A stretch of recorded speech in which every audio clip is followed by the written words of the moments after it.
are live. Welcome back to another edition of the Sunday Scaries. As always, it's your favorite host, the great one, the king of the grove, Mr. Seven himself has made a reappearance, okay? King of words. And I'm joined, as always, by my favorite host, your favorite host, the doctor, aka Sandy G, all up in your ear. Let's get it. What's up, man? Big sports weekend, to be honest. Huge sports week. Too much sports? Did we do too much sports? My body feels that way. We did too much sports. We did frisbee golf too. That was fun. That's just for us. I fell in a swamp. We did some bowling. We did some bowling. That was cool. And then we watched the XFL. We watched the fights, the big fights this weekend. Shouts out to John Jones reemerging from nowhere, I guess. And then we did some more basketball watching. So we got a lot to cover. Spring training is also kind of on the radar, but not too interesting at this point yet. But the Mariners are cool. So don't forget that. Big dub today. You want to start Thursday XFL? Sure. I don't think it was Thursday XFL. I think it was Saturday. Saturday XFL. Holy crap. Yeah. But it felt like a Thursday because they were the only teams playing on that Saturday. So it was the Dragons, your tried and true favorite hometown team, versus the Vegas "What are we doing" Vipers. I'm very happy I just disavowed them. Yeah, I'm really bummed out that you did not, you will not claim them any longer. Absolutely not. I need you to have the worst team in the XFL. They wouldn't even respond to my messages. Not many people do. We had a good one, kind of a back and forth event. A lot of good defense being played as well until like the last 6-7 minutes. It just kind of all unraveled for both teams. Maybe it was a conditioning issue, but we had 21 points scored in the fourth quarter, and a big Seattle dub at the end, which was good for fans, all 200 of us.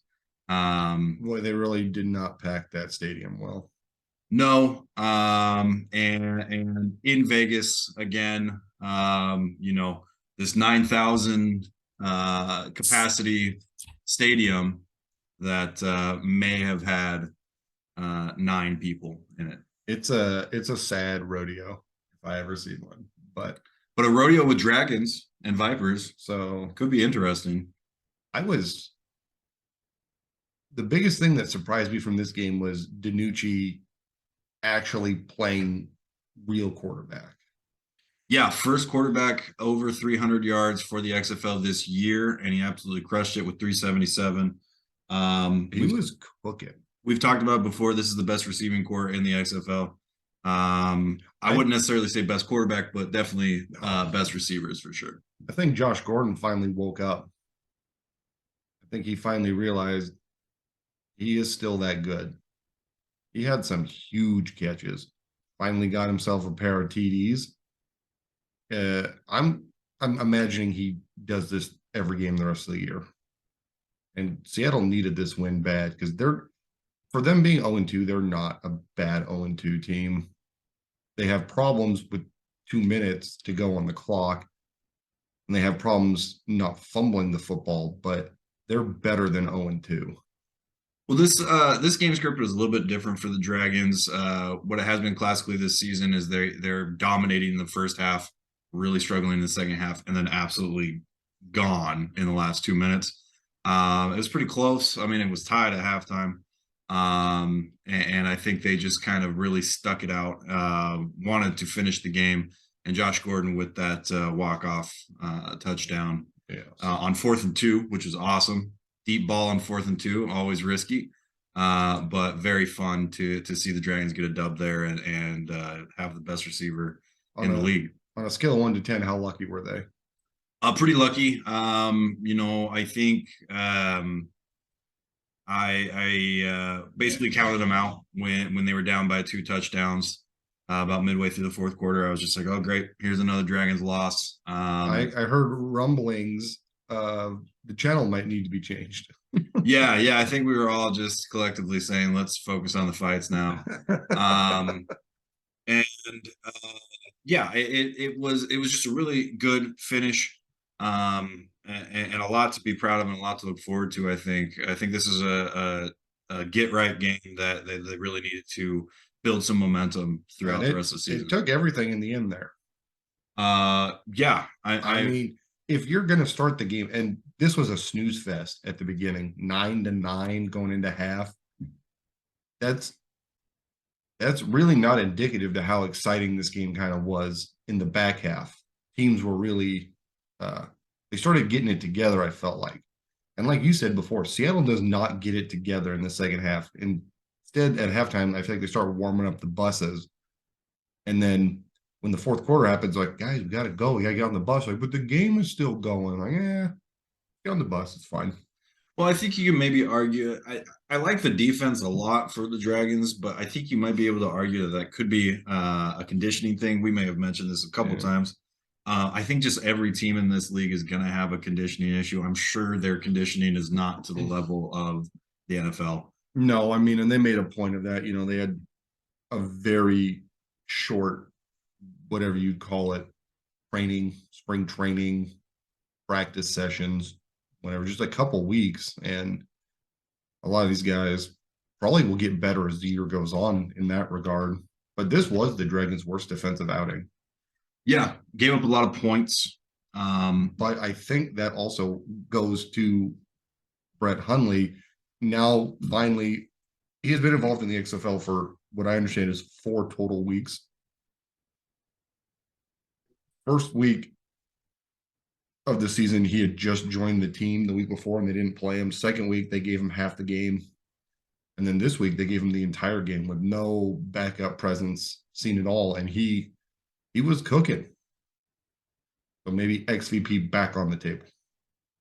Potentially. I think it's going to be hard for him based off what I've seen, but he looked so much better than the first, the first time he played. Yeah, I think that's the quarterback they need to stick with. That Perez guy is just not it. And good NFL experience. Won some games in the NFL, so why not stick with the guy that can make it happen? Also, like that Brett Hundley honestly doesn't seem like he cares. It's like, yeah, I'm having fun. You guys having fun? I'm having fun. Gotta love that. But good job not throwing interceptions for DiNucci. Well, he has one. One's fine. It happens. With 4 tutties, yeah, you can throw one. Bad job fumbling it every time he gets hit. There's a fumbling issue across the league. We got to address this right now. Let's address it right now. Okay. Drop it. Okay. I don't know how these guys are being coached, but ball security has got to be ramped up here. We got to treat the ball with a little more respect. Gotta get that eagle claw. Shove that shit into your body. 3 points of contact. That's what I was always Eagle told. claw. Yeah. Now, I have seen more fumbles inside the 5-yard line in 3 weeks of the XFL than I have in like 20 years of watching the NFL. We have got to stop fumbling it, either going into the end zone or coming out of the end zone. Stop doing it. The running backs got to know it's a handoff. We got to be ready. And the quarterback's got to not be so antsy to get the ball out. We got to just clean handoffs, touchdowns. Although last week's fumble was maybe the funniest fumble I've ever seen, where that ball just went straight up into the air. Mm-hmm. Oh, yeah. It was like an interception. Yeah. I was like, what the hell? How'd the ball go up on a handoff? This is a different league, and they're led by different rules here. Should we introduce Stickum as why not? As a tool for the XFL? I think that these players should be able to use basically any foreign substance they want. Okay. That's what we could turn the XFL back into the Extreme Football League if we introduce any sort of foreign substances we want. Right. Whether that be on your hands or in your body. I don't care. Like that. You want to go out there and juice up? I will look the other way. The Rock's looked the other way for years. On his own body. On his own. No, he says he's natural. Respect the Rock. Not gonna respect that. Verbal meme. The Rock shaking hands with the Liver King, both saying we're natural. Beautiful. That's just perfect. That couldn't have gone better. Pretty good game though. I liked it. Liked that the Dragons won. I'm not a Dragons hater. Good. You shouldn't be. I'm a Dragons watcher. That's what I'll classify myself as. Yeah. I'm a Vipers hater though. Yes, please. One good thing about the Vipers, just Brent Hundley, probably. Yeah, always just Brett Hundley. All right. I think we could find something else nice to say about them. They played a good game. This was their best game. Yeah. Good offense. Say something nice about the Vipers. Oh yeah, Jeff Badet. He's their best player. He scores every game. I like him. Good receiver. They didn't fumble the ball. That's another nice thing. Good job. So hey, they may not turn it over in general. No, Hundley. Oh, maybe they did. You're right. No, they had no turnovers. Yeah, it's good. Wow, and they still lost. That's fucking crazy. Yeah, I don't know. So overall, big positive move for Seattle. They're not completely screwed yet after 3 weeks. Their division is tough. It's 3-0, 2-1, 1-2, I think 1-0-3. It's a good spread. That's pretty good. They only have to finish in the top 2, right? Yes. So to play for a chance, yeah. You don't want to see these guys in the playoffs, if you know what I mean. I like that call. I like this game. It was fun. This was kind of a good little Saturday palate cleanser. Or ramp up, I guess. Yeah. It got the juices flowing for the big events. Yeah. Should we try something new today? All right. Lay it on me. Should we go sporting events in chronological order that we watched them this weekend?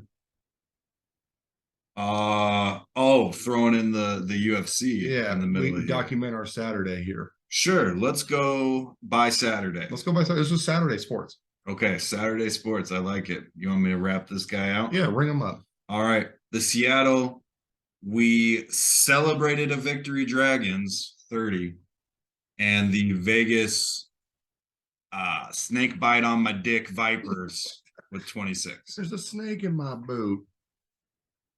Shout out to the Dragons. First dub. Like that. So we curtailed this game right into UFC. 284? 285. 285. Now, I'm not UFC guy, really at all, but I had a pretty good time watching the fights. It was a good event. I liked the prelims. We watched a few of those. We didn't watch the super prelims, but we watched a couple of the fights before the main event fights. Will say though, there were a few that were just really kind of boring to watch. And honestly, the main event I was kind of upset about, like very upset about, if I'm being honest with you. I understand that, but it's not his fault. It's not John's fault. I'm not blaming him. I'm just saying. But maybe it was his fault. It was fucking boring. So the best fight of the night was the cool guy with the cool hat. Yes, the Uzbekistani guy. I don't honestly slapping that hat on Joe Rogan made it look hilarious. Just a little potato of a man with a big ass furry hat. I cannot remember that guy's name, but he was cool. He was aggressive. Yeah, I'm not super familiar with him. If you click on that, you should be able to see all the fights. On this. Yeah. Okay.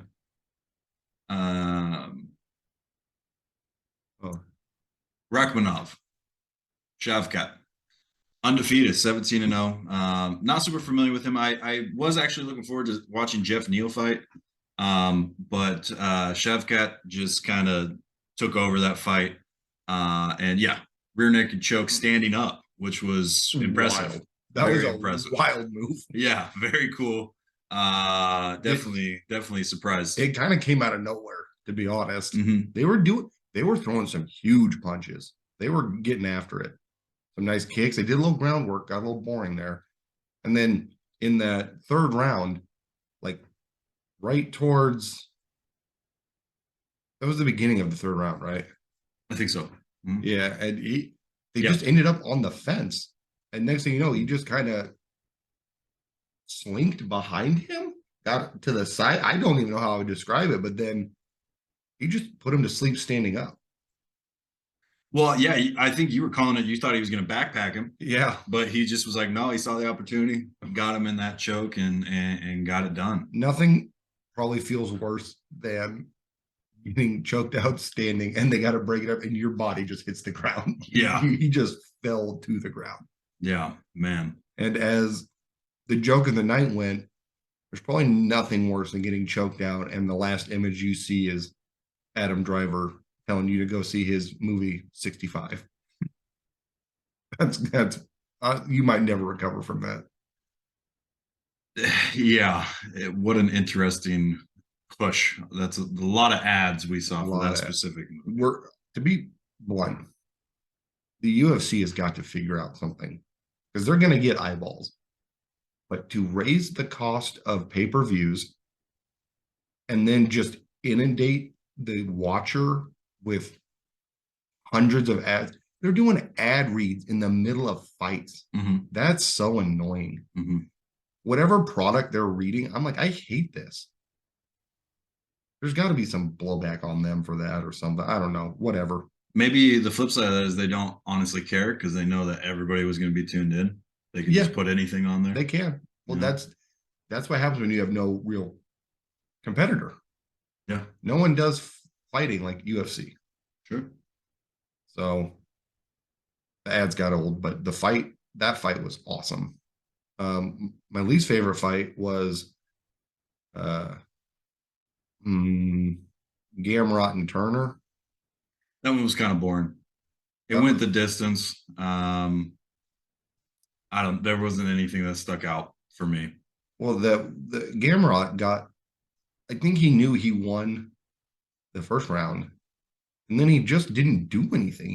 They just kind of like circled each other, like I'm gonna hit you, no, I'm gonna hit you, Yeah. no, I'm gonna hit you, and then in the last round, Turner had to get aggressive, and I think that finally caught him. Well, a couple good strikes from Turner I remember seeing, but other than that, It was kind of a snooze fest. nothing crazy. Bo Nickel had his UFC debut and won very decidedly in the first round, very quickly with an arm triangle. Pretty impressive to see. My least favorite fight, honestly, was the Garbrandt fight. That one was kind of boring. That one also similar to the Gamrot fight, just kind of with the distance, and they were dancing the whole fucking time, and it was similar to what you said. Garbrandt had a pretty good first round, and then that was it. They just danced the whole time. The crowd was booing the shit out of them. It was rough. Yeah, so that was a bummer. Brunson got knocked out. That was a bummer for me. I had my money on him. The co-main event, women's fight, Shevchenko versus Grasso. That was not looking good for a while. I didn't know a single thing about Grasso. I've never heard of her. I didn't know what was going on. That she was kind of getting thumped a little bit. I would say so. The first couple of rounds were definitely Shevchenko. She was doing what she needed to do, had a couple really good lefts, but also Grasso said that she was training for that as well because Shevchenko, I guess, doesn't do good against southpaws. So she was training really hard on her left side to really get those strikes into the chin. Did really well, finished out very strong, and She was throwing some punches and they were hitting. That is just a fact. her choke at the very end was That was so crazy oh because the man. pictures of Shevchenko, she's just purple up here, but where there was contact on her chin, she's just regular skin, just She was gonna blow her brain up. yeah. And It that was was such wild. a that was a very cool move to dodge that spinning kick and then just jump on her back. It was so fast. Hmm. And then, that's the craziest part about UFC to me is things can be going really well and then really bad Turn almost for sure. instantly. But that was a boring fight until it wasn't. But that was at least worthwhile. They fought hard. They were fighting hard. Yeah. The cool thing about Shevchenko is that she was pretty humble and just said like, "Hey, this is what fans love is when the underdog wins it." She's like, "I love a rematch. I'm going to keep training. I'm going to keep trying to be the best that I can be. It'd be cool to see a rematch here." And that's what they're just saying. They're saying, "Hey, Yeah. let's get that set up soon." So See if it was a fluke victory or not. yeah, yeah. But Grasso, I think, made a name for herself, and like I said, I didn't really hear much about her until this No. weekend. So very cool. And then the part of the night where you got ripped off the most, What was that? the actual other co-main Oh event. yeah. So shouts out to not being in a fight city, so we don't have to blow thousands of dollars on a fight event that ends in fucking 50 seconds. That was brutal. You know what? It took longer for them to say, sorry, John, you can't tape your toes on. Got to cut that tape off, get him in the ring finally. And then that other guy, Cyril gone. yeah, he, I don't know. This is where I'm like, I don't know anything about the UFC. Why was he so afraid? He's fought at heavyweight forever, is my assumption. Mm-hmm. This is the first time John has fought at heavyweight. That guy looked like he was seeing a demon. And I don't know if that's the John effect, Mr. Bones himself, but is he the boogeyman? So this is what I think happened. I think Gone when he kicked him in the nuts, when he kicked Bones in the nuts, He squared him up solid, dude. I think that was the trigger. I think that flipped the switch and he was like, ah, shit, I fucked up. Yeah. Regardless of how this fight ends, whether I win or he wins, I'll be the one that fucked it up. I'll be the one that broke the rules or whatever. So Yeah. I think that was when he started getting scared. I didn't necessarily see it in the first, couple seconds. But yeah, 30 seconds in, he kicks him in the balls. And I think that's when he was like, God damn it. Do you think that activated Jones? Do you think getting kicked in the nuts fully activated him? What I think probably served to benefit him is the incredible hype. Um, the 3 years since he's fought, That's crazy, though. the crowd was full of superstars, McGregor, the Diaz brothers, Islam was there. Just everybody you can think of, fight Hey, you guys. forgot Mario Lopez. Mario Lopez was there. Mark Wahlberg was there. Jake Gyllenhaal promoting Roadhouse, the revitalization of Roadhouse. Roadhouse. Ron Perlman was there. That guy's Um, crazy. there was just a menagerie of people there, packed house, loud. I mean, everybody was rooting for him. He was I the don't know if that's true though, because after he got kicked in the balls and he was like, "Can I please have a timeout?" They booed him oh, I know. pretty bad. But And then I then, think they saw the well, replay. yeah, I mean, oh, there goes John again, faking those nut kicks. Right, It's like, right. dude, no shot. Um, he was also favored too, which to me was just wild. I don't know how you can be favored. You pack on 40 plus pounds, never fought in this division, and you get favored. I thought And that was they crazy. were right. They knew it somehow. Yeah. But that's a great point because I was like very skeptical. Like, why is he favored in a division he's never been in at a weight he's never fought at? against a guy that looks like the Incredible Hulk? And the answer is, and John said it in the interview afterwards, oh, I knew he couldn't fight, which is an insane person thing to say. He said, I knew what I could do to him, and I knew I would beat him. I was like, well, that's why you're the best. That's why John Jones is the best. But that him taking him to the ground and then just immediately squeezing the shit out of him, you knew it was over right there. I mean, it was oh, the whole Rogan's going, it's not locked in, and then like 2 seconds later, it's like the fight is over. It's like, no, it didn't even have to be locked in. I don't know what happened. Yeah, I mean, like I said, I think he just got shook when he kicked him in the nuts. I think we obviously didn't see, we didn't have a great angle on the choke itself. No. But I think there was a lot more pressure than maybe we could see. At the end of the day, though, it wasn't held very long. I mean, it looked like it was held for like 5-6 seconds at the most. It looked like he was panicking. And it looked like he gave up. If you're gonna fight in the UFC and someone's choking you, what's the worst case scenario? What happens? You pass out. You pass out. And maybe like your brain doesn't like fully work like it used to. Yeah, not that big of a deal. I mean, would you rather be choked out or punched out? Probably choked out. Yeah. So just go out. Let the lights go out. Let the ref pull them off you. At least then people. This is the Stone Cold rule. When they needed Stone Cold to be awesome, they did the match where he got choked out and went to sleep with blood all over his face, and people were like, he might have lost that, but he's the hero. Mm-hmm. Don't get choked for 2 seconds and be like, I gotta get out of here. I got a plane to catch. But well, how about this then?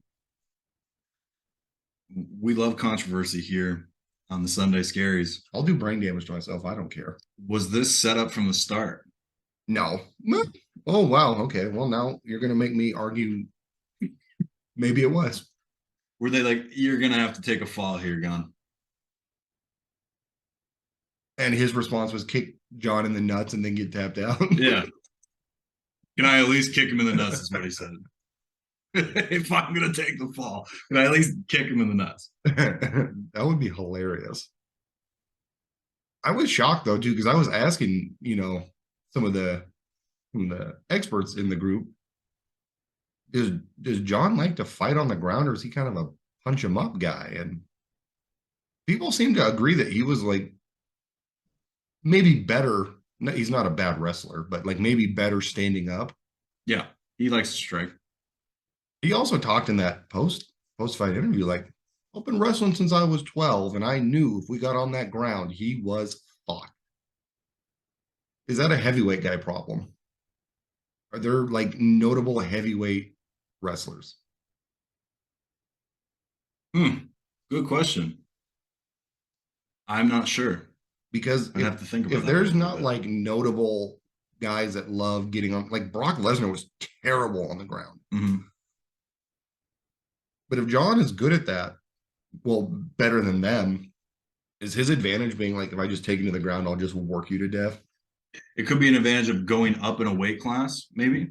Sure. Is you have a lot of experience on the ground, maybe compared to these heavy strikers. Plus, he has insane power anyway.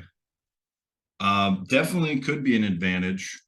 Very impressive. I would say to your point, yeah, it's probably less likely for a heavyweight guy to be a very competent wrestler. I would imagine you would have to have a pretty decent amount of flexibility and a maneuverability, which big guys are not always known to have. So that's fair. Do you think Jones fighting Stipe will be cool? Love the call out, and it was gonna happen. We all knew it was gonna happen. So well, that's what I was asking too, is why wasn't Stipe fighting Gone in this for the belt? Like they were 1 and 2 for a vacant belt. Because Dana knew that Jones was willing to go up to heavyweight, so he was just he just gets to skip over all those other sorry sags. Oh yeah. because he's arguably the best of all time. True.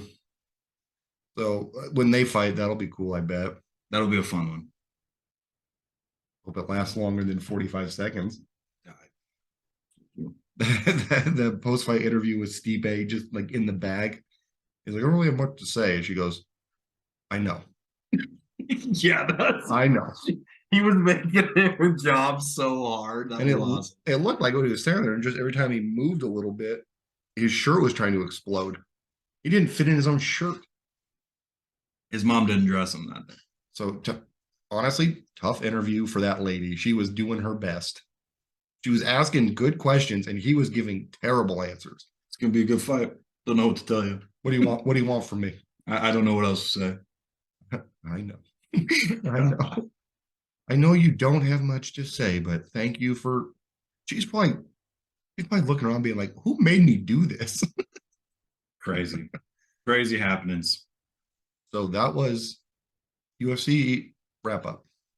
Yeah, 285, fun up until the main card. I was super disappointed What's the thing you wish happened most? that it went longer than a round. I wish there was a spinning elbow. Didn't see one spinning elbow. I wish there was a super solid kick to the head. I don't remember seeing too many of those. We both didn't get what we wanted. Yeah. And the UFC made so much money. There was actually a ton of fights, though, wasn't there? Yeah, it was really good. The Irishman won too, which was big. Had my money on him, so that was great. Crazy. What a event. I haven't done one of those in a long time. I'm back in the fight game. It was good. I'm back in. It's interested me enough that I would watch again. But I mean, it's bad though when I say to you guys, is it worse to like pay for the pay-per-view and have it be a lame fight? Or is it worse to pay for it and have it end in 15 seconds? And it seemed like most people agreed that like I would rather see them fight for 4 or 5 rounds and have it end lame than what happened here. I would say for pay-per-view, it's worse if it's boring. It goes the distance and it's just really fucking boring. That's Okay. what I would say. All right, that's fair. I would say live, it's worse if it's very short. It could be very exciting, but it's very short. Because when you're live, you've spent a shit ton of money to get there. You did. And on top of that, you probably want to get a little bit loaded while you're there. True. And you can't get loaded if every fight lasts 30 seconds. Well, you could try, but you could try. Might not happen. Risky business. Mm-hmm. That concludes Saturday. Good Saturday. It was a good Saturday. Very good. And then today we did all the XFL action. And there were 2 out of 3 games good. They get the stamp of good. The first one, and you know what? Shouts out to the XFL for, I don't know, finally figuring out that we don't need an hour or 2-hour break in between the first 2 games. We can just do them back to back. Play on. This was a game I didn't want to see happen, but it happened. We had the St. Louis Battlehawks and the DC Defenders. I hate the Battlehawks because I don't like AJ McCarron, and I hate the Defenders because I think they're frauds. And we have a beef with a fan on Twitter. Well, he's not our fan. He's a DC Defenders fan. With a DC Defenders fan. We should be very clear about that. He does not know who we are. And every week we chirp him about his power rankings. He does not respond. So hey, he gives us a like though. Sometimes puts a like on it. Again, this beef will go down in history as one of the greatest beefs that he didn't know about. So shouts out to him. It'll be a legacy beef too. Your kids are gonna beef with his kids. I feel like at this point we should just name him. Remember his name? I know this is. I was hoping you would because I'm having an issue too. Next week we'll name our rival. We'll look it up. Yeah. We'll look it up. This is not a good beef, but feel like it starts with a J. You were gonna say Bob. that's kind of my default I feel answer. like it starts with a J. We'll figure it out. We'll get it. But anyway, we're beefing with you, bro. Watch out. But also, if you ever want to like come and talk XFL, we'll do an interview slot for you. Oh yeah, of course. And then we'll really hash it out. DC Defender fan to XFL fans. We gotta get the Rob Lowe XFL. XFL hats. So let's start with some positive. Say something nice about the Defenders. They only threw a few lemons. Okay. And they had what might be a world record for beer snake. 30 rows. Over 30 rows. It was about to go out the top of the stadium. It was a very impressive beer snake. And that was all while security or staff was kind of pretending like they were going to take it away. So say something nice about the Defenders done. Yeah, I would say, regardless of how we feel about their fans or that team, probably the best fan base in the XFL. The most fun, the most entertaining fan base. Oh, for sure. Next week, though, it's rumored that the Battlehawks are going to have over 30,000 people show up. What? Why? I don't know. Because St. Louis doesn't have a football team. I don't know. I mean, I'm going to look in that crowd, and if it looks like, you know, the Vipers 7,000 people showing up, then I'm going to call BS on it. But biggest takeaways from this game. AJ McCarron, I swear, every time he gets hit, he thinks he's been hit in the head, and he cries for a flag.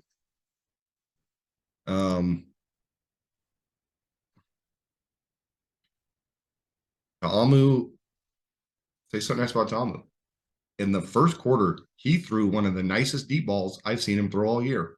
It was an absolute dime. He really opened it up over the top. Perfect little drop in. Receiver made a nice little basket catch. Huge play. Nice. Right out the gate.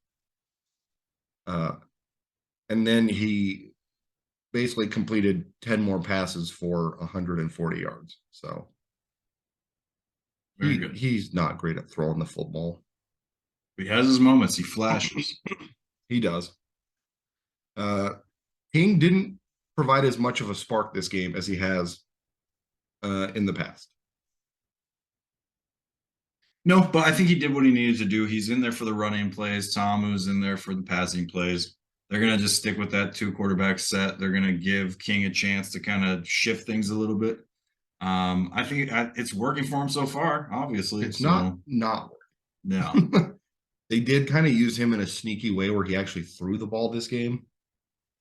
So he did get a sneaky TD pass, which was crucial considering how close this game was. We had some bad fumbles in this one. All day. We gotta stop fumbling the damn football, okay? If this were the NFL, their running back would never play. Armstead, he would never play because this guy loves fumbling the football. And Ta'amu also loves fumbling the football, but he's a quarterback, so it's like, well, I got hit. Whatever. I can't stress enough. It's not very fun to watch you fumble the ball and then on the next play, fumble the ball and then bad pass, fumble, interception. It's not fun. Stop doing it. With that being said, we hit the over. We did hit the over. In a huge way. 3 out of the 4 XFL games hit the over. No. Yeah, didn't the last one? No. The Brahmas didn't hit the over?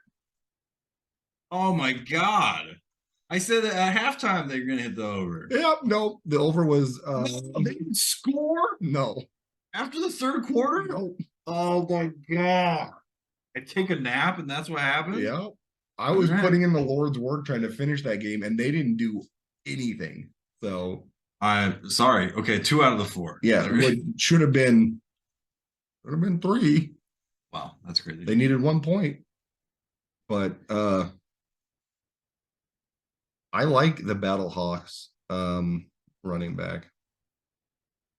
What's his name? This is gonna make me mad. Brian Hill. I like him. He didn't have a good game, but I like him. Yeah, no, he's had a couple good games. This one was a little bit of a down one.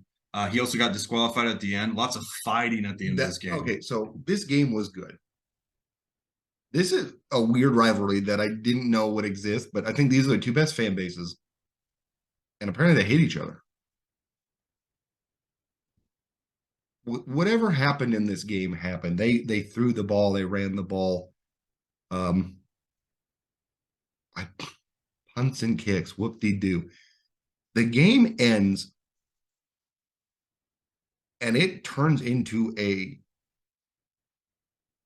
no. How does it end? The Battlehawks score and they're going to go for the 4th and 15. Yep. To get the ball back.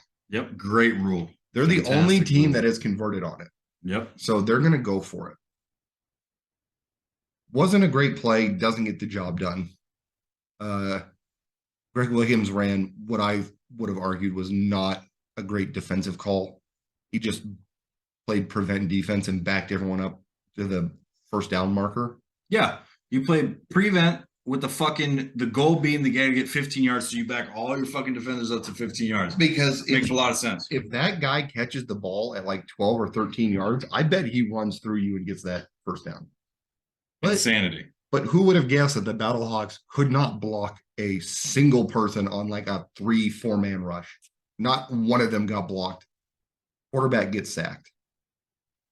Or he throws a garbage little throw. Yeah, the guy only got like 3 to 5 yards. And then all hell breaks loose. We get a push, a scrum. Punches are now being thrown. And then one of the DC Defenders players picked up the flag and threw it again and got ejected. Insanity. This game also had the call your shot moment of the year. I have to find his name. Yeah, Michael Joseph gets interviewed on the sideline. They say to him, how do you create opportunities like on defense when the Battlehawks don't really turn the ball over? He goes, well, I'm just going to intercept one. He goes out on defense and just intercepts one. Returns that son of a bitch. Yeah, so 2 interception returns for a touchdown this year, 3 interceptions this year, averaging an interception a game, pretty good. He's very good. Yeah. But that was call your shot of the year. It's great. He really Babe Ruth the shit out of that. Said, I'm just going to intercept one. I don't care. And also in like a very disrespectful way that I kind of appreciated. He was like, yeah, AJ McCarron will throw a bad pass. Like, yeah, no kidding. Who would have saw that coming? So we got 3 ejections, which rules. I've been waiting for some of that action. We seem to get some rivalry build. I like that. Sure. They play again in 2 weeks. So we'll see if there's another fist fight. But I would like that as well. The broadcast guys, unbelievable. Oh, boy, you hate to see this happen. Oh, no. Oh, Lord, please stop. No. Multiple mentions of how this is a professional league and they need to act like professionals. Act like professionals, as the guy's wearing a Call of Duty camo jacket. Okay, yeah, there's that. Unbelievable. This thing was like the worst green digital I have ever seen. It was Dragon colors, though. Seattle Dragon colors, green and orange. Did I miss that? Was that the point of it? I don't know if it was, but it was. Is he a secret Dragons appreciator? Some collusion there. I'll talk to you about collusion in a bit, but that was a terrible jacket, and he's telling them to be professional. So I don't trust you. And also, what have I said this whole time?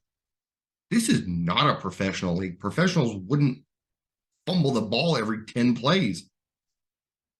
Professionals would score more than 9 points. Hold on a second. Okay. Let me play devil's advocate here. All right. We got Advocate. the doctor's advocate right here. All right. Just like we were talking about Stickum being introduced to the XFL. Yes. What if Vaseline? Defenders have a little thing of Vaseline on them. Okay. I've been sticking it on the ball whenever they're going in these scrums.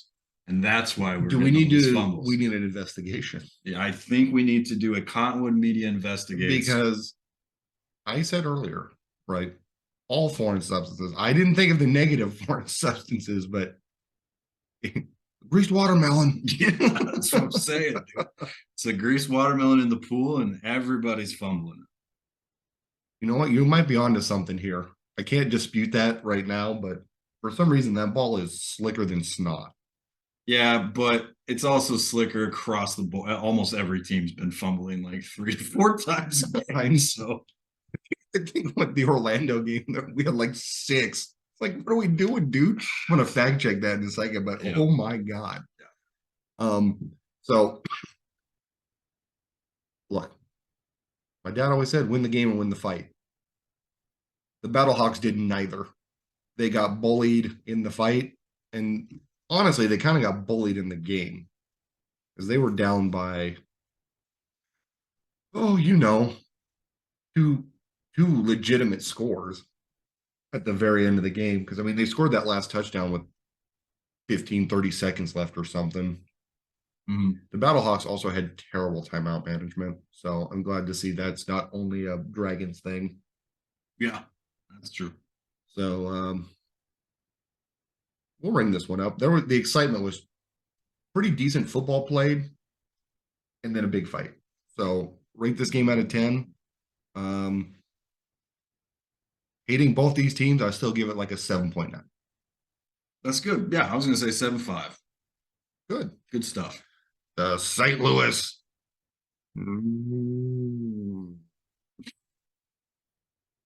Didn't have anything. I was just gonna make that noise. So I didn't have anything. I was gonna make that noise. So I figured it out. All right. The St. Louis Flip Our Wings Battlehawks, 28. And the DC Knock 'em Out Defenders, 34. Nice. Battlehawks are who we thought they were. They're not that good. Or maybe the Defenders are fucking nuts, and I don't want that to be the case. But they're really fucking good. We're gonna have to come to a reality here soon where we might have to say that they are the best team. I'm not gonna do it yet. I said week 5, so I still got 2 weeks before I have to They're really good. Say something. They're really. All right, here was the game of the day. Just kidding. I don't know if anyone watched this. Orlando, Arlington. Now, with the recent news that came out about Orlando and their backup quarterback selling them out, you can't have a quarterback giving away plays. So during the game, I think right after halftime, they kind of shed some light on that situation. Okay. One of the only times I was paying attention, I was when we were all not watching the game because it's so fucking boring. I was keeping my ear out for this situation. So you know what? You did the Lord's work on this one. Yeah. You really stuck through to the end. Well, no, I didn't. I just listened to this part and then I stopped watching. So it's all alleged, of course. But what they know for sure is that they were told that somebody on your team is leaking plays to us. Okay. So I can't even remember who the team was that they were playing last week. I want to say it was the Brahmas. Yeah, yes, that's correct. Yes. Somebody on the Brahmas said, somebody on your team is leaking plays to us. We don't really know or whatever, but we know it's somebody. So it's alleged that it was him because he was expressing to the Guardians coach how pissed off he was that Lynch was going to be... Paxton Lynch was getting to play. Was going to play over him. If Paxton Lynch is playing over you, you got to stop playing football. Yeah. So he was cut, right? So released. He was released based on him arguing with the coach on top of alleged. We know people are leaking our plays to teams. All right. But the XFL stepped in, the big brass stepped in and said, You guys can't make that a reason for letting him go unless you know that definitively. Okay. So he was cut on Friday, reinstated by XFL, not by the Guardians, not saying we fucked up. The XFL brass said, no, we have to put him back on your team Saturday. And right now he's listed as inactive. Oh. President's Okay. list. Sure. Inactive. Got it. So now there's an investigation. Right. So he's going to get paid until they figure out if he was the leaker or not. Yeah. I'm sure what they could do is after this investigation is done, they can just say, we're actually just going to cut him because he sucks. They could. And he's also bad for the team because he keeps bitching at the coach about how he's not playing. Insubordinate and churlish. Yeah. So I was keying in on that. I was like, oh, I really got to figure out if they're going to talk about it. And that's good. That's XFL football. That's fun. I like the fighting and I like the sabotage. Yeah, it's very fun. What else do we need? All right. Do you think he was the saboteur? Because they still only got 9 fucking points today. Right, exactly. I don't think they need players to sabotage. I think they are truly the worst team in the XFL. And it's not even close. I would say, quite honestly, with that information that I heard, probably not, honestly. I think this stuff even goes on in the NFL. I bet players are all pissed off and they go tell other teams different plays and stuff. I think this stuff just kind of happens in professional football. But I think he should get cut because he was bitching at the coach and he's not that good. I agree. That's a wild story. Mm-hmm. That is actually kind of wild, though. It is my favorite XFL story since that halftime interview where the quarterback's like, yeah, our team fucking sucks. And then the coach after halftime is like, yeah, I'm going to fucking bench him because it's just not, he can't be saying that shit. He will never play again. That was my favorite mid-game interview. And this is now my favorite moment of XFL. Besides Beer Snake. Beer Snake is great. Yeah, but I mean, a team 3 weeks in, really 2 weeks in, having to launch an investigation into their own players for maybe being like, this is our favorite plays. I mean, even going back to week 2, very funny that like they got the coach on the hot mic and he's going, they just seem to know everything we're doing. It's like, very funny. Yeah. It turns out they do. What if he's the rat? The coach? Yes. Oh, and a scapegoat. Yes. Very cool. And he wasn't actually bitching at him. He just said he was bitching at him. Yeah. He's like, and then when he found out that the coach was selling him, he confronted him. And then the coach said, he's just a bad attitude guy. We got to get rid of him. I really like this storyline that we're building. And I think you should tune in next week to see how this develops. We're going to have more. This is an ongoing thread. Okay. This is funny. There's no other league where you hear about this. No. This is absurd. No. Another absurd thing that blew my mind. Paxton Lynch is 6'7". Yes, he's 6'7", and he's now a rushing quarterback. Yeah, now all of a sudden he can run the football. What is going on? Do you think someone said, hey, you can't throw or shit. How about you try running with those like giraffe legs?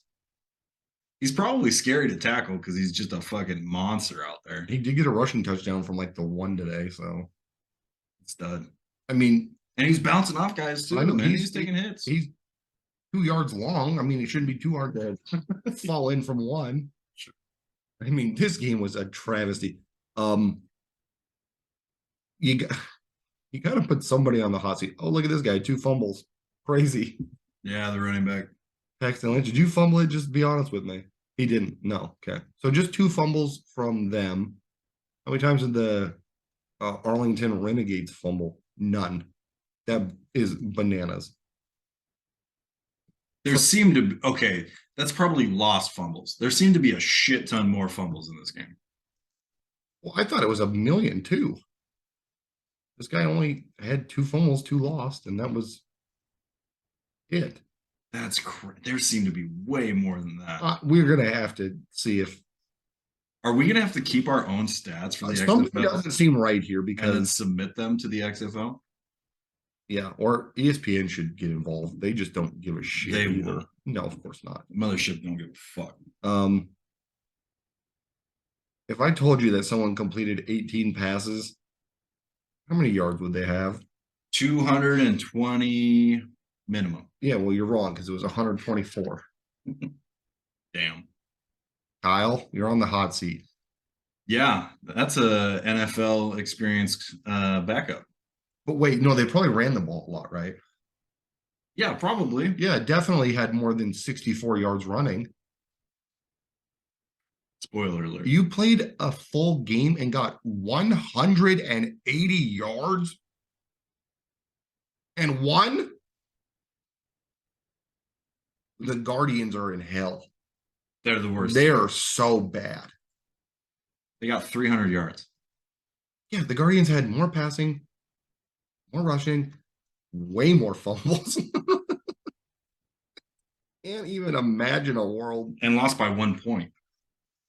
I mean, this game started off so hot, 3-3 for an entire fucking half. For an entire 3 quarters, it was 3-3.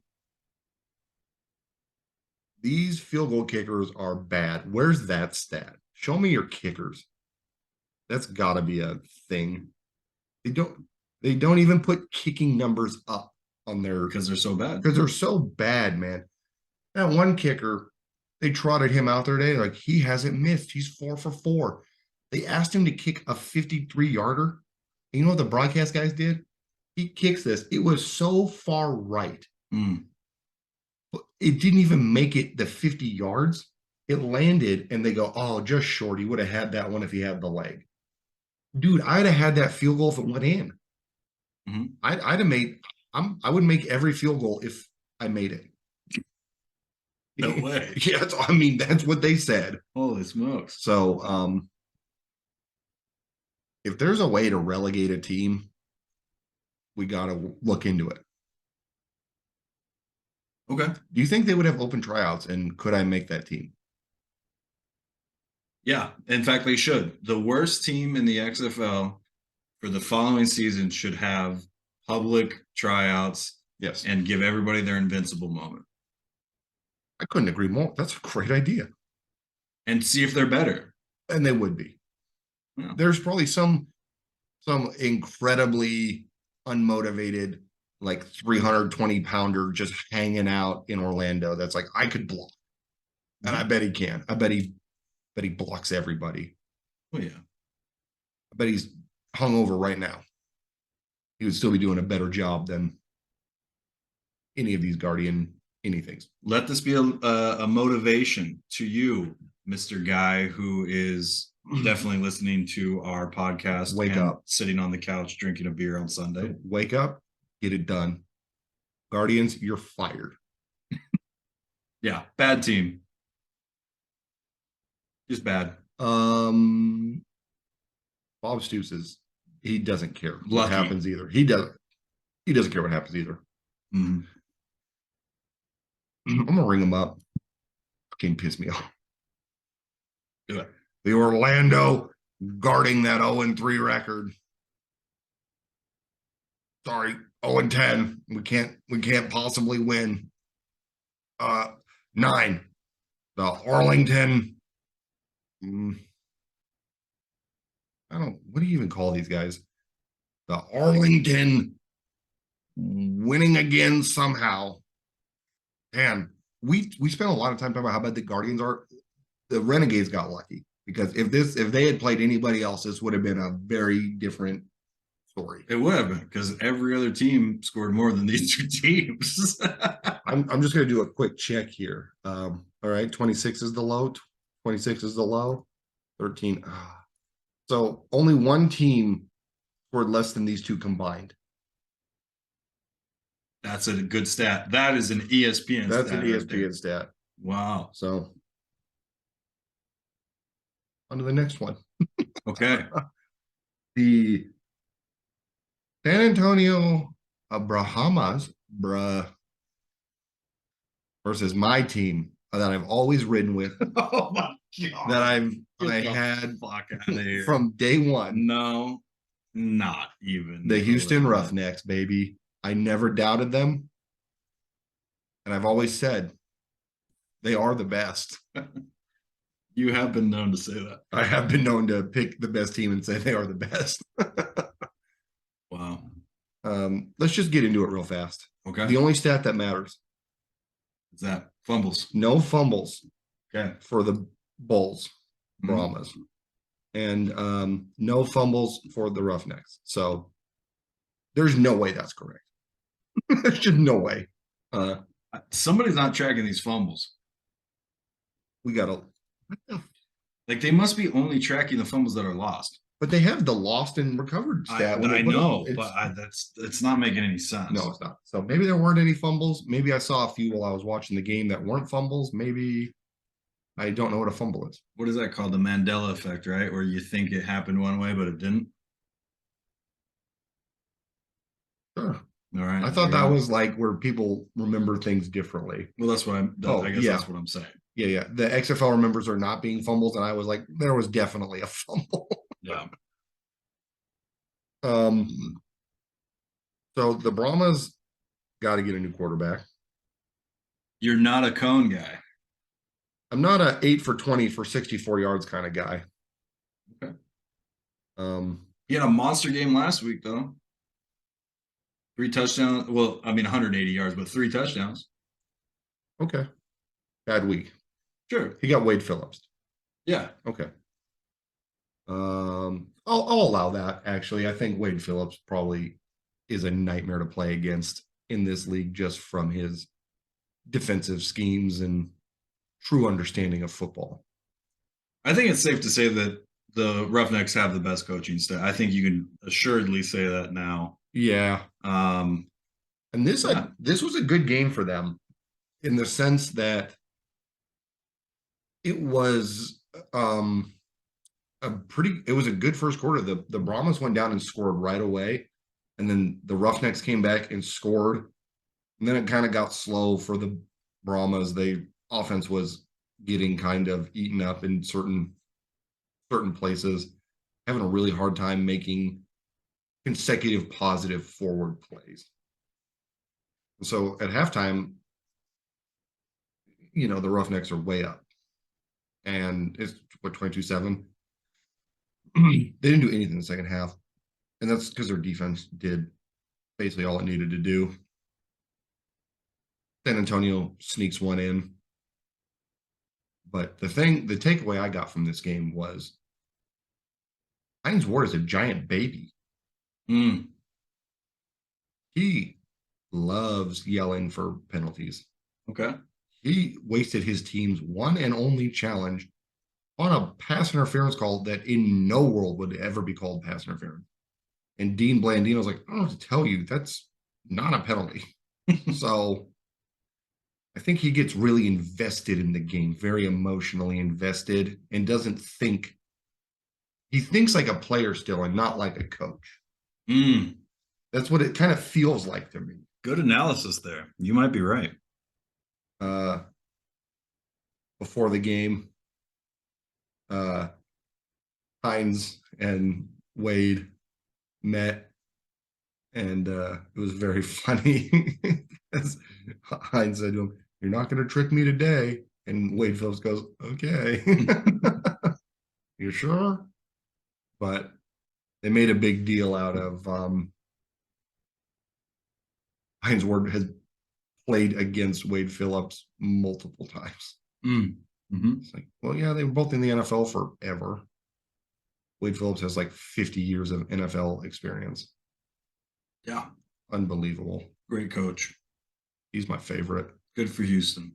He's also so funny on the sideline. There was a play that was like a good play, and he just is on that sideline doing like a hold me back to people, and he's like, whoa. And I couldn't tell if he was like losing his balance and like actually asking someone to hold on to him or like I thought we are gonna have to hit the life alert button. Oh no. Wade can't go down that way though. No, he's too strong.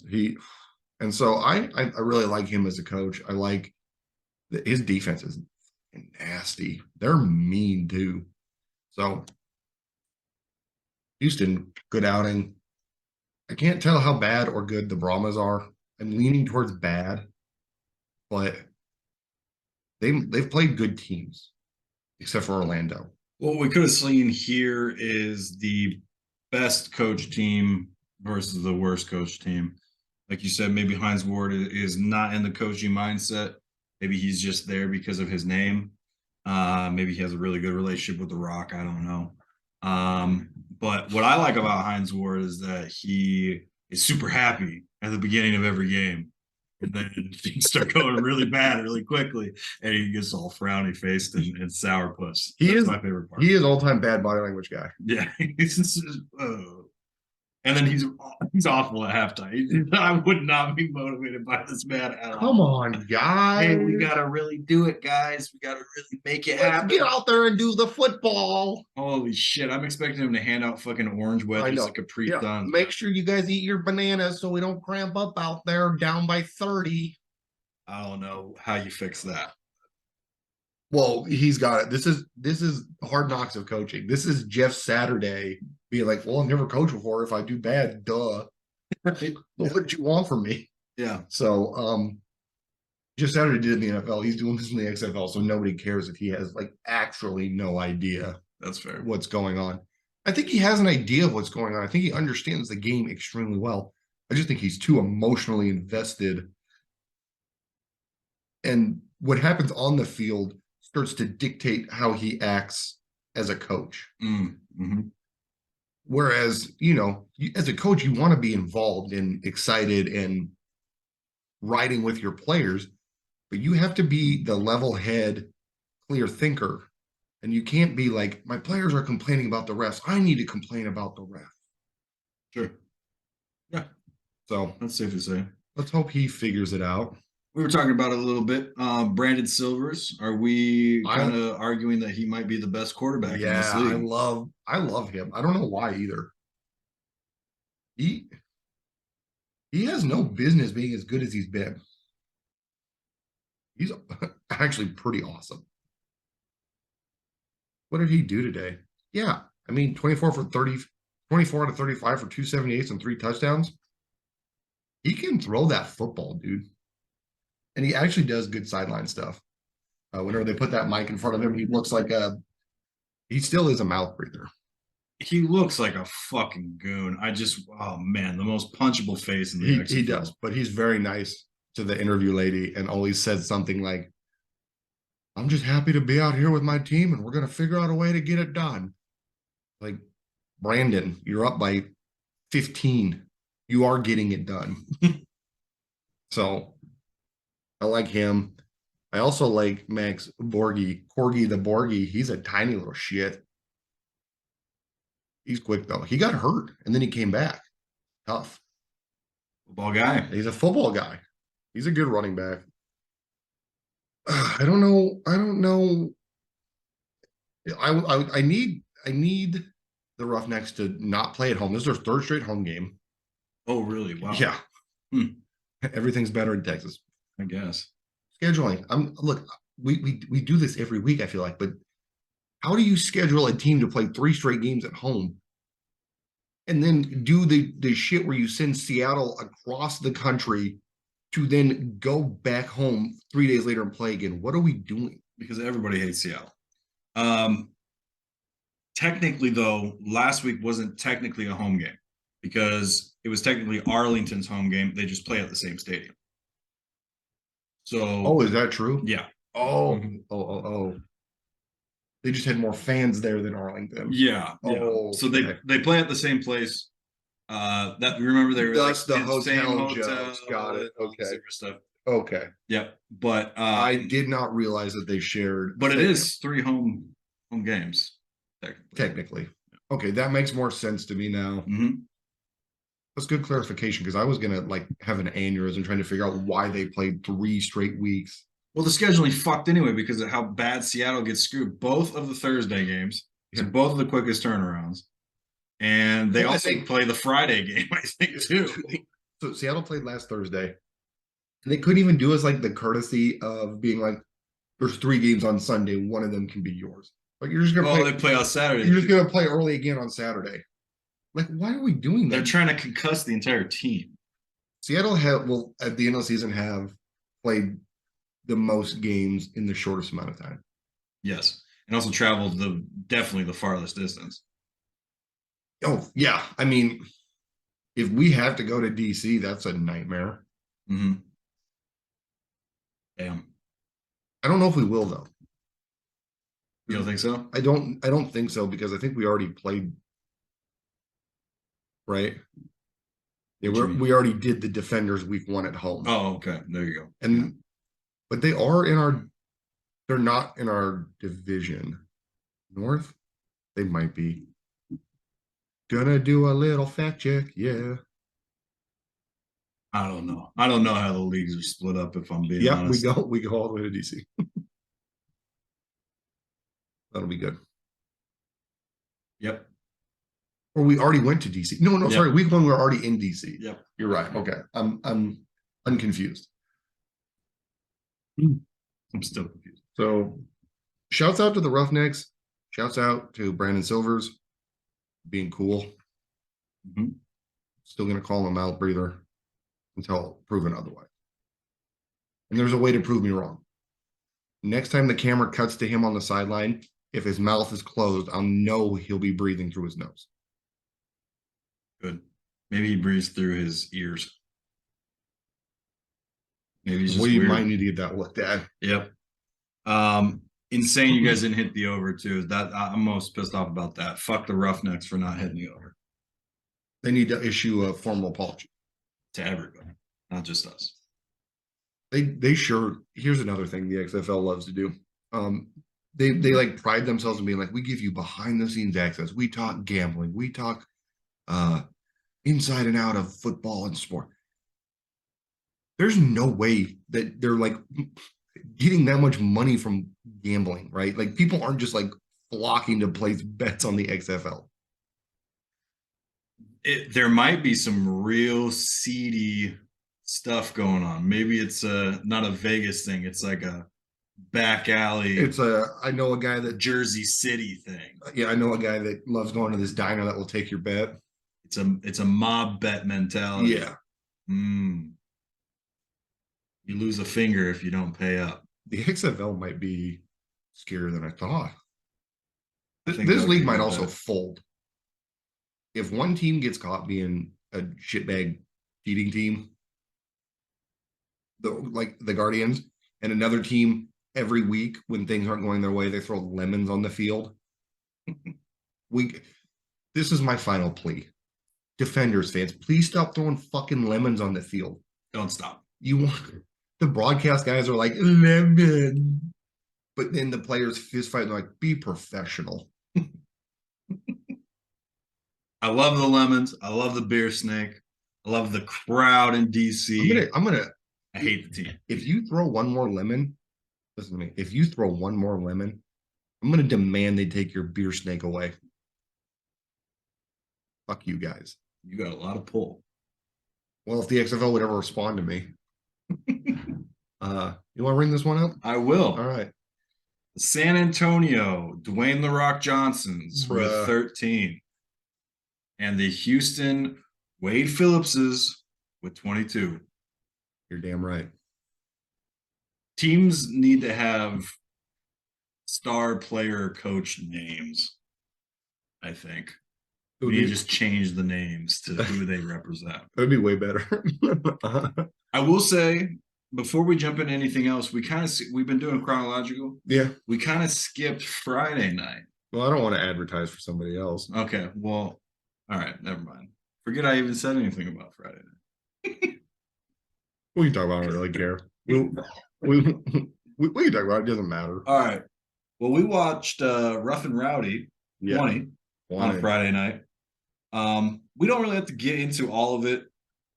There was one fight in particular, though, that was actually really impressive. It was that younger Lord. Yeah, that guy.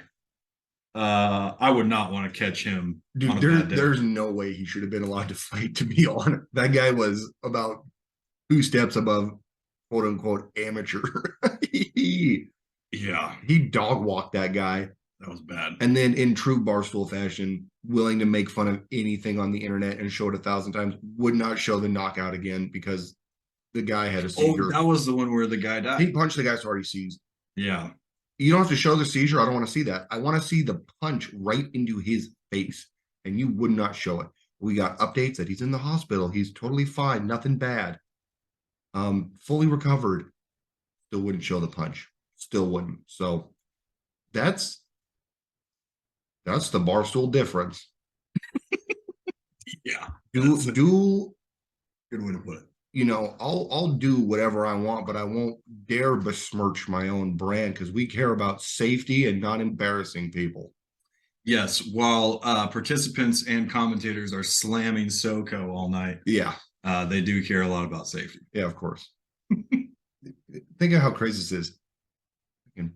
Portnoy won't show someone getting knocked out, but he'll fucking put Tom Brady's baby's dick on the internet. That's crazy. Makes you think. Yeah, it does. He's a big soft bitch now. Really makes you think. Whatever. It was pretty fun though. Big Booty Daddy got killed. He lost, right? Yes. Yeah, he lost. Yeah, so I hate that guy. So that was fun. He wants to wrestle so bad. Yeah, he just keeps grabbing, and then he keeps running away. And he just wants to like oil up these other dudes and grab them. Yeah, Big Booty Daddy, I will fight you right now. I don't even need to be training or anything. I will fight you. I would take you in that. Yeah, and I will win. I love that for you. Because I won't even do like proper form. I'm just gonna fucking hammer punch it. Little 12-6 action. Yeah, fucking helicopter. I'll just go crazy. You can't see the arm arms. I'm doing bender arms. Yeah, that's so funny. Large in the SoCo bottle was pretty funny. That cracked me up for no reason, but it was pretty funny. That's a huge mascot suit. So shouts out. We have breaking news on that though. Pat called dibs on every girl in that stadium. Yes. Shouts out to Pat, our long lost brother. We want you back. Come over here, buddy. He was here all day and then goes, jeans? Wearing jeans? I got to go home? Yeah, not a big jeans guy, I guess, even though he wears them all the time, every day. No, he went to hang out with his brother and have dinner. So I don't believe that. He gets, well, that's what he said. He gets a free pass. Jeans and I need to brush my teeth. And that's why you miss me falling in a swamp filled with shit. That was truly the worst, dude. Big update. Okay, still better than you at disc golf. That is a true statement. I did. But I've also been playing longer and probably more. I did absolutely collapse on the back nine. That's okay. I was getting, I think probably hole 12 or 13, I was getting pretty tired. I wanted to make fun of you so bad because you throw the frisbee like a lady. You just look like you don't put any effort into it. You do like this weird wind-up thing, and then you're like, eh. I can't make. I don't need to explain to you my shoulder fucking issues. I don't need to explain that. I don't need to put my medical information. I think we should on the internet. I think we should both go to the doctor and see whose shoulder's worse. Guarantee you, if it's just this right one, my right one's bad. All right, whatever. I'm not going to talk about that. Mm-hmm. I still did better than you. I got way more pars. That's why I can't make fun of you. Fucker. Because when I throw mine, I'm like, who knows where it's going? There was some college basketball. So this is important. This is a sweet transition into something that actually is important. Oh. It is championship week.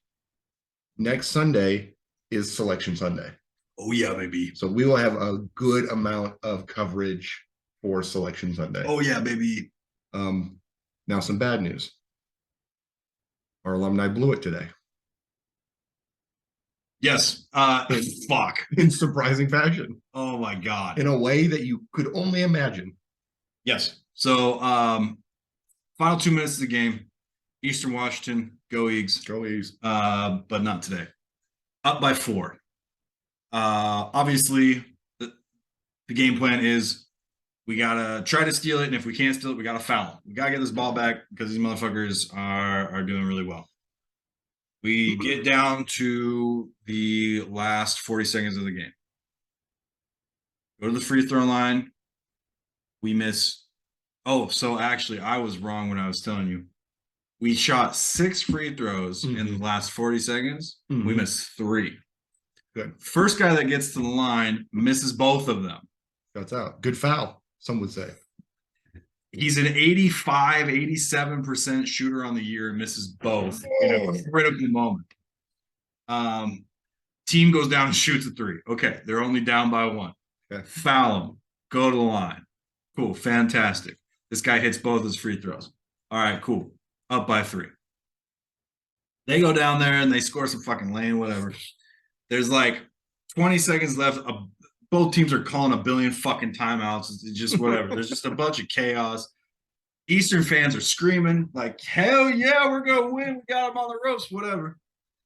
Last foul. Go to the free throw line. Misses one. Motherfucker gets it. 5 seconds left. 5, 4, 3, 2, 1 goes all the way down. I'm not even fucking kidding you. Was probably a good 3 to 4 feet away from the three. Fucking deep. And Northern Arizona just cashes it. Game over. Number 9 seed in the Big Sky. Northern Arizona wins by 1 with 0 seconds left. And Shuts out to the Lumberjacks or what? Eastern, arguably the best team in the Big Sky. But the announcers, okay, this was the interesting, not the announcers, the commentators were talking about this. Eastern had a 12-game win streak towards the end of the season, but lost the last 2 games of the season. We were losers. Held on to that first spot, even though they lost those 2. Commentators are saying, I wonder what Eastern's thinking at the 2-minute mark. I wonder what Eastern's thinking. They've lost 2 games in a row now. It's got to do something to the momentum. I know they're up by 4, whatever. Did that guy curse us? And we lost 3 in a row. And now we're out of the fucking Big Sky tournament because of that. And for who knows how many years in a row, it's been a long time. Since we were good at basketball. Well, since we made the tournament. The NCAA tournament. You might be right. I don't. Well, they played Georgetown one year. There you go. And boy, did that go well. I doubt it. For Georgetown. Yep. There was also some minor, small team. There was like a big ass fight. That was cool. There was like an Indiana team playing in a championship game, and hey, if there's one thing we know about Indiana, right? They love basketball and fighting. Yeah. So the guy was they were obviously jawing at each other, and the guy comes up to him like this, like playing defense on, but not touching him. Like this, yeah, talking on, jawing him, whatever. So then the guy just said something to him, and then the guy that was playing defense just goes, wow. He reeled off on him. It was good. So double ejection or just one guy? No, it was just him. It was just him, I think. Really? You can't just like pop off on somebody? And I also think the game was over too, so it was just kind of like whatever. So now he's suspended from school. Probably. That's fine. Some other Washington news, even though it's women's college basketball, the Cougars upset somebody today in the women's Pac-12 championship. This was a terrible this is terrible. Now we have to look. Yeah, sorry. That's unbelievable. My bad. I gotta look this up now because you're like they beat somebody. It's like that's not how this works.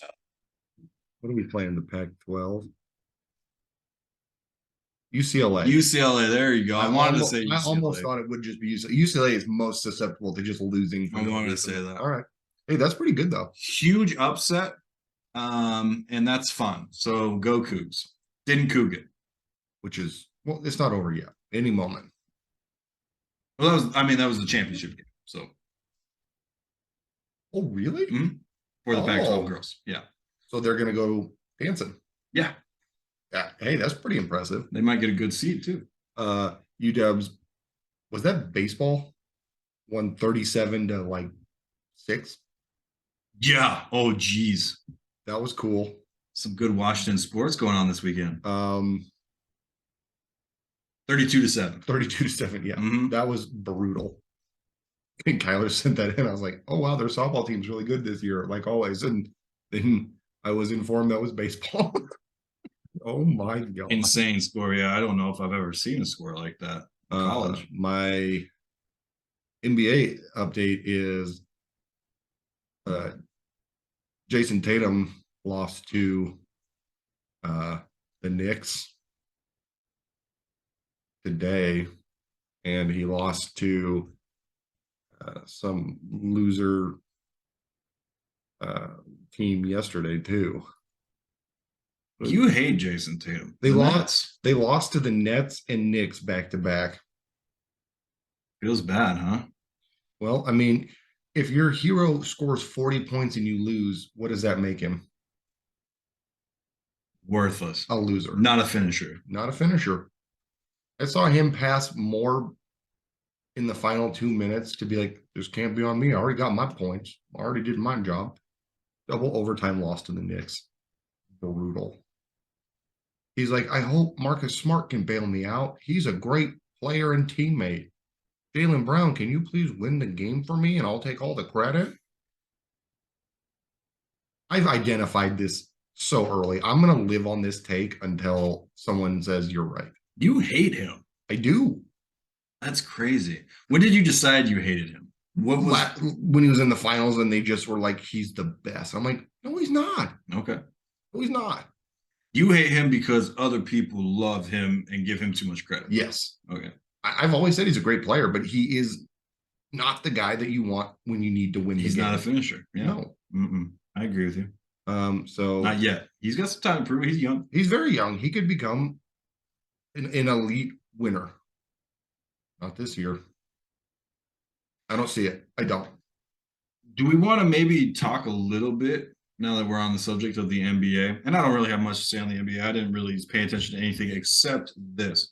Do we want to talk a little bit about this Ja Morant bullshit that's been going on? We should do that Okay. after I do how much Luka hates Devin Booker. Yes, that was also fun. Jump into that. They wanted to. They got so close. I thought they were going to kiss each other, and then I thought they were going to fight each other. Then they were giggling together. Yeah, it was kind of weird to be honest. And then the best part about it was post game Booker saying, "Oh, you guys don't want us to be all friends out there. Well, this is what it looks like." It's like I'm fine with it. This is good for me. I like when the NBA hates each other. They're two super great players, so it's kind of fun to watch them fight.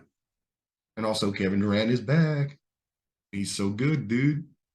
Do you think that the media and or the organization of the NBA looks down on that kind of thing? I mean, they didn't like push each other really. They just got in each other's faces and laughed a little bit. That's a classic I'm crazier than you guy move. I think that's fun for the game. It is. You know, the crowd was fucking loving it. I mean, it goes back to the playoff game when, for no reason, Booker came up and like knocked the dead ball out of his hand, and Luka just called him a pussy. Yeah. And then killed him the next game. And then it goes back to Devin Booker just like scorching all throughout the season, being like, I am that good. And you're like, shit, he is. So, but you know what else those two have in common with Jason Tatum? What's that? Both losers. Damn. Well, I hadn't seen any of them get to the finals. And if I'm going to call Tatum a loser, those guys are definitely losers because they haven't even sniffed the finals. But now we got Kevin, so I think the Suns are a nightmare. Yeah, the Suns are going to be crazy. That's a super team. Now we can do the jaw thing. You guide the train into the station on this one because it is confusing.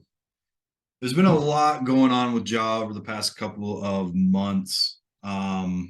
Really, at the beginning of the season, I think we really started to see a different side of who he is outside of the NBA. Obviously, great player, very talented, but he's starting to involve himself in a little bit of, at the very least, unfavorable activity. Flashing guns, rolling around with a posse, wherever he goes, threatening people online, telling them they need to watch outside their windows. And he says something like you're gonna know how hollow points feel or something like that to somebody. Oh man. He says something along the lines of like hollow points aren't too expensive for you or something, like basically saying like I will pay money to use hollow points on your body. This all on top of him allegedly like beating the shit out of a kid, like a 17-year-old. Right. Yeah. Had a pickup basketball game over the summer, apparently, flashed a gun at a kid. That's the most alleged part. He said, I didn't do the gun. Okay. he Well, he didn't deny necessarily. he's also flashing guns a lot in like Facebook lives and Instagram Oh my posts and God, shit. So, I mean, whatever. he's gonna Plaxico himself. There's a million different takes that you can have on this. One of the main ones, at least for me, is just like I don't have any problem with any American having a gun. Well, I mean, if you're mentally unwell, I do. But besides that, Yeah, or a felon. sure, yeah, if you're mentally unwell or not supposed to have one for whatever legal reason, you shouldn't have one. But for the most part, that's a fine right that I've always had a very favorable opinion on.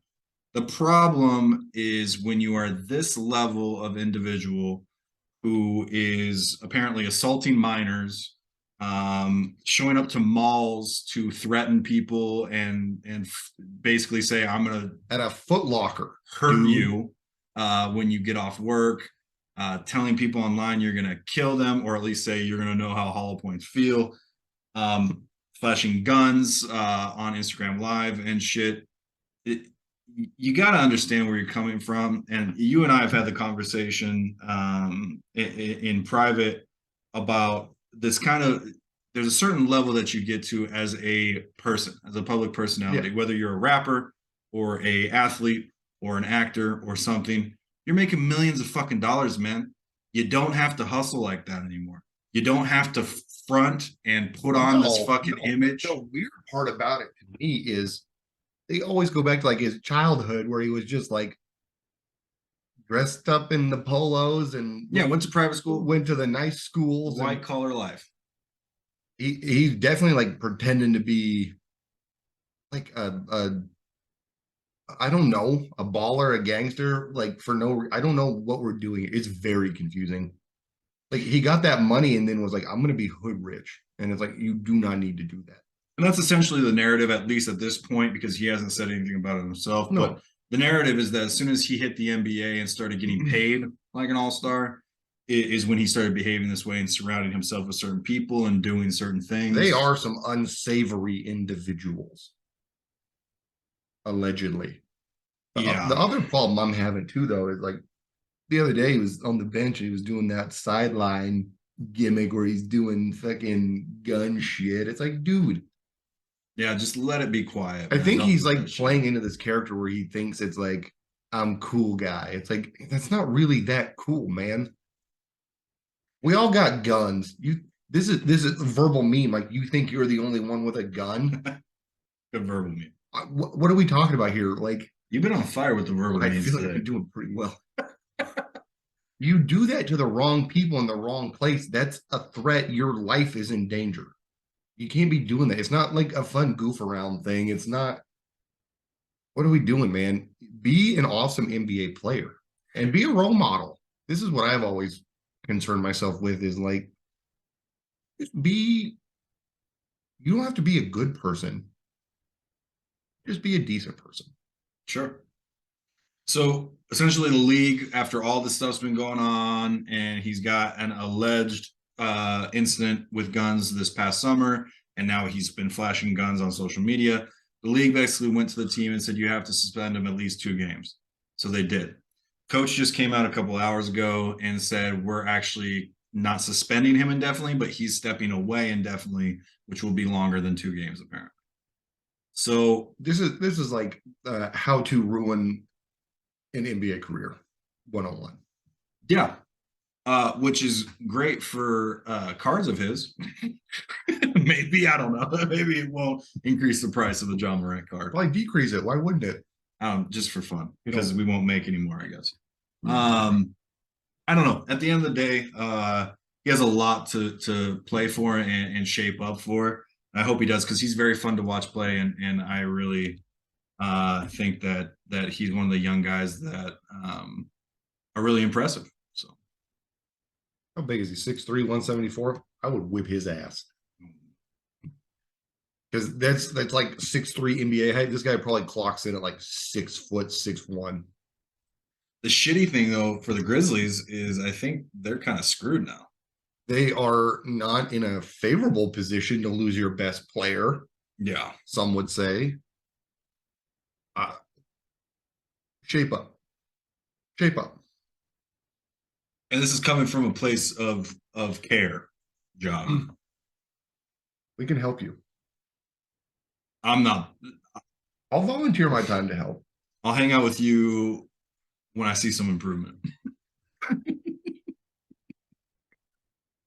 Good thing you didn't say that about me. I've come to accept you for who you are. One day we might have to tell a story about the first time we hung out. That's for another day and another dollar, though. Now, see, I was mainly the problem there back in the day. Now you have assumed that role. No, yeah, I've graduated to responsibly irresponsible. Yes. So, agenda for next week. What do we got? We're definitely going to do whatever follow up to the XFL investigation. Oh, yes. Obviously, we'll cover the XFL. We're going to do Selection Sunday. We will we'll create the group, the Cottonwood Media Group, and people can join and try to beat us. Yes. If someone beats us, give you a T-shirt.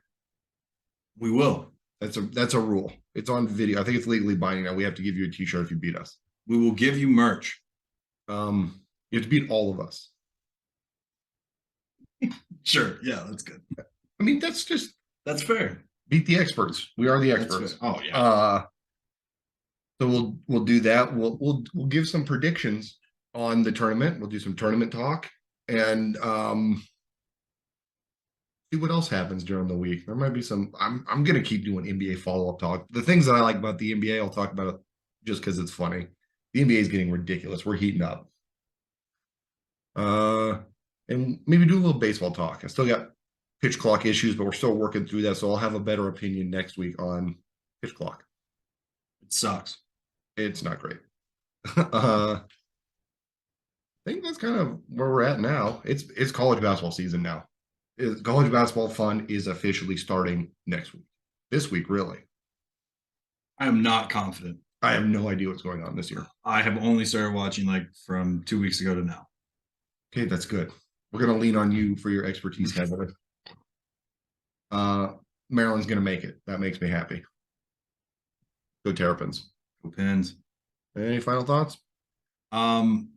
Just really excited to talk about USFL in a few weeks too. We will be selecting a team, and I'm off on the Panthers. Sorry. And I'm really bummed that Jeff Fisher is no longer the coach. It's now Mike Nolan. Retired before he ever got started. I mean, he did coach last year, but I'm still going to stay Panther. Go Panther. All right. Until next time. See ya.